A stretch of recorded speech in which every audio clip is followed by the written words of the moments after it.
भूमि को जबरदस्ती अपने कब्जे में लेने का काम वक्फ बोर्ड पूरे देश के अंदर कर रहा है। किसी संपत्ति को वक्फ की संपत्ति नहीं घोषित किया जा सकता है और केवल वो मामले हिंदुओं के ऊपर ही नहीं है, मुसलमान भी उससे पीड़ित है। नमस्कार, तो आज बात करते हैं वक्फ अधिनियम 1995 में भारत सरकार की ओर से जो संशोधन विधेयक आया है 2024 का, और जिसे ज्वाइंट पार्लियामेंट्री कमेटी में विचारार्थ भेजा गया है।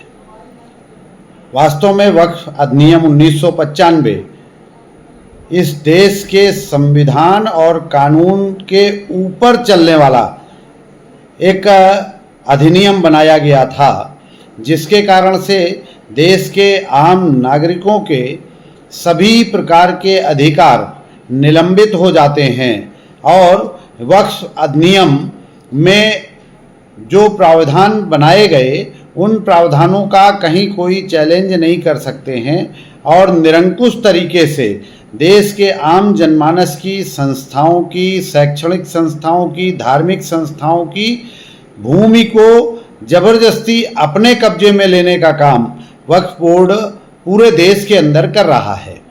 अभी हम सब जानते हैं हैदराबाद में एक 1654 एकड़ भूमि को वक्फ संपत्ति घोषित किया गया था। उसको सर्वोच्च न्यायालय ने 2022 में उस अधिसूचना को निरस्त किया और ये माना कि ये बिल्कुल गलत हो रहा है।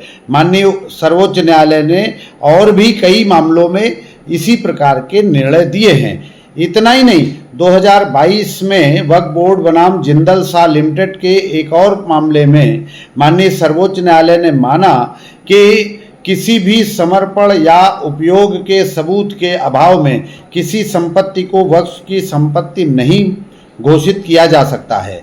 अभी हम सब ने कुछ ही समय पहले का एक बड़ा महत्वपूर्ण मामला ध्यान में आया है कि तमिलनाडु में त्रिची के पास 1500 साल पुराने एक चंद्रशेखर स्वामी के मंदिर सहित हिंदुओं के पूरे गांव को तमिलनाडु वक्फ बोर्ड ने अपनी संपत्ति बना दिया। तो इस प्रकार से बहुत सारे इस तरह के पूरे देश के अंदर हजारों की तादाद में मामले हैं और केवल वो मामले हिंदुओं के ऊपर ही नहीं है, मुसलमान भी उससे पीड़ित है।